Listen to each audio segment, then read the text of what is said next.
Alam mo ba na meron ng Calmar Land sa San Pablo City? At ito ay ang Sonrisa dito sa Barangay Soledad. Meron tayong mga townhouses dito na nagmamonthly lang ng mga 8,000 a month.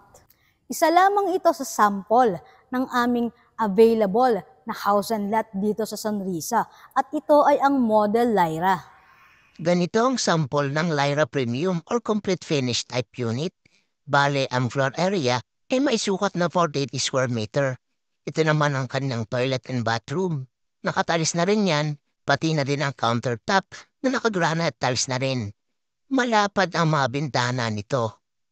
At dito naman sa hagdan ay naka-vinyl planks na. Meron itong 2 bedroom sa taas at mga sliding na din ng mga window. Meron na din itong provision for window type aircon. At pagsilip mo sa bintana sa labas, ubungad sa'yo si ate na kumakaway. Ang maganda at maaliwalas na tanawin. At pwede mo itong i-loan sa bank at sa Pag-ibig Financing. Kaya kung interested ka, mag-PM ka lang sa akin para ma-send ko sa'yo ang buong details. For appointment, I'm Avery Nonos of Calmar Land Development Corporation. Set your appointment